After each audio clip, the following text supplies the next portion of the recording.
To send men to the moon, you need more than booster rockets. Among other things, Tracy Smith tells us, you need the skills of people working out of the spotlight, but uniquely suited to the job. Right now, after seeing it happen, knowing that it happened, it still seems like a dream. Even for the people who actually did it, the idea of walking on the moon is still a little hard to comprehend. Anytime you felt a little bit homesick, you could just look up and see the Earth hanging over the South Massif. So it was really a spectacular place to be. That's remarkable. Looking up and seeing the Earth. Oh, it's only 250,000 miles away, so that's home. In 1972, Harrison Jack Schmitt of Apollo 17 became the last man to set foot on the moon. You're one of 12 people ever who stood on the moon. Can you get your head around that? Well, not really. I was honored and privileged to be part of the Apollo program. But like everyone else who was part of the Apollo program, we happened to be at the right place at the right time with an extraordinarily strong motivation to succeed. And here it looks as if they're about to come out. And they were motivated. From the astronauts waving goodbye on their way to the history books to the chain-smoking guys in mission control. But back in places where the TV cameras didn't always go, a small army of women was working just as hard at jobs that were just as important. We all know this image of Buzz Aldrin in his spacesuit. But how that suit was made is a story in itself. Let's let our friend Andy Astronaut demonstrate the hazards lunar explorers will encounter. Before man could take a giant leap, they needed to solve a few giant problems. In the near vacuum of space, the gases within his body would immediately expand. Without the right spacesuit, an astronaut could blow up like a balloon, or burn up, or maybe get drilled by a micrometeorite. When NASA needed a new moon suit, big government contractors like Litton Industries and Hamilton Standard made stiff, bulky spacesuit prototypes that often looked like a cross between Sir Galahad and Buzz Lightyear.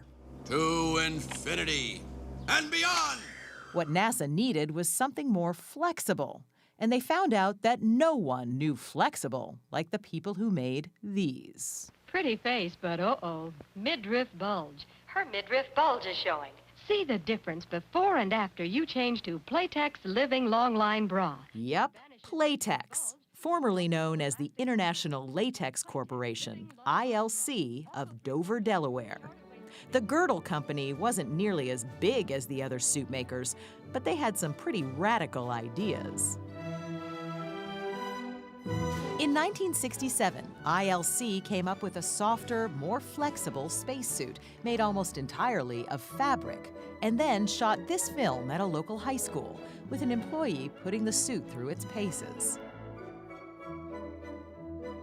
In the end, the company won the contract for the Apollo suits and gave some of their bra-making seamstresses a brand new assignment. Did they tell you initially you're going to be sewing spacesuits? They didn't tell me a thing. They just brought me over here. So from bras and girdles to spacesuits. Little pieces like this, to big pieces like this. Anna Lee Minner, Ruth Anna Ratledge, Lily Elliott, and Joanne Thompson were four of the women who made the suits that went to the moon. Women, it turns out, had the perfect touch, according to ILC project manager Homer Ream. The people that sewed the suits were all women. Is That's that correct. because? Agility. And it took plenty of agility. Each suit was 21 layers of gossamer thin fabric, sewn to a precise tolerance of 1/64th of an inch on a sewing machine your grandmother might have used.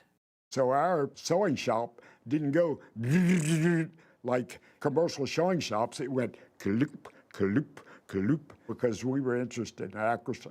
In other words, there was no room for any mistakes. I went home many a night and cried because I knew I couldn't do it. Why'd you think that? Because I was scared. Scared of? I was scared. This was a person's life this depended on. In fact, they never forgot that their work could be the difference between victory and tragedy. They took this job very seriously. They did. I mean, they may have had the most important job of all, frankly. Basil Hero is the author of The Mission of a Lifetime. As Neil Armstrong said, those space suits were mini spacecraft. You were one pinprick away from death. If those suits failed, that was it. You were done. So the women put their hearts into it. Lily Elliott cut the patterns. As you were sewing, did you have in your minds where this was going, the responsibility of that? I think right at the first, no. But later on, you know, when you had all these inspections going on, it kind of clicked in your head, okay, you know, I got to do this right. This is a CBS News special report. And then the job got even tougher. America's first 3 Apollo astronauts were trapped and killed by a flash fire that swept their moonship early tonight at Cape Kennedy in Florida. It had happened during a test, when a spark in the capsule's pure oxygen atmosphere triggered an inferno from which there was no escape. This is a time for great sadness, national sadness, but it's also a time for courage. And if that sounds trite, I'll change the words to guts. In the months that followed, NASA engineers put their grief aside and made the spacecraft safer. ILC also revamped the suits to take out anything that could burn. And the inspections there could be brutal. If one of the women left so much as a stray pin in the finished suit, there'd be hell to pay. So if you had a pin in your spacesuit, what happened? You got stuck with it. I guess you learned your lesson that way. Thank God it wasn't me. The astronauts themselves were familiar faces as their suits were made, both in person for fittings and on the signed face cards that hung from every suit, a reminder that the astronauts were, indeed, betting their lives on the skilled hands at ILC. We would have astronauts come in and thank us, and that was a real boost. It made a connection there that you didn't forget. And we're getting a picture on the TV. And on July 20th, 1969, when the big moment finally arrived, the women of International Latex held their breath. Once they started down the ladder and he put his foot on the moon, that was a pinnacle of watching something that you've helped do. It's one small step for man, one giant leap for mankind. Where was your heart in that moment? In my throat. And I'm curious, was there an inner dialogue going on, a voice in your head? Oh my, I wonder if that's going to hold. Oh my, I wonder if this is going to be all right. I hope that stitch didn't pop. Look at that.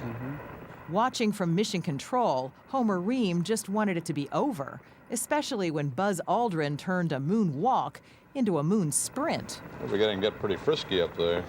I'm saying to myself, corral that guy, lock him up and get him up the ladder. It's a success. Let's declare it a success and go inside. You wanted Buzz Aldrin to stop running. I wanted Buzz Aldrin to stop running around and get up the ladder. So-called kangaroo hop. In fact, none of the spacesuits failed. Not once on the first moon mission or the last. Right away, Houston. I was strolling on the moon one day in a merry, merry month of December. Now, May. If you really listen to all of the audio of the mission, every once in a while you'll hear a song.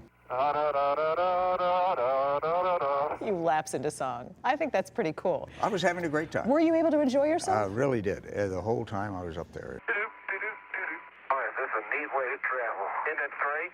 She knows everything about you. Jack Schmidt turned 84 this month, and he still loves sharing his lunar experience. I'd like to crawl back in there, but it doesn't look like they want me to. And some of the ladies who sewed his suit would like back in, too. We enjoyed every bit of it, every stitch. I would do it all over again if I could. You'd still like to be doing it. Yes, I love it. Well, I'm still amazed, but it was great. They're all retired now, but ILC is still making spacesuits. And who knows, an ILC suit might one day go to Mars. But it all began with Apollo 11, when a small group of dedicated women back on Earth helped bring us all just a little closer to the heavens. I think they're taking pictures of each other with a Hasselblad camera. The first tourists on the moon.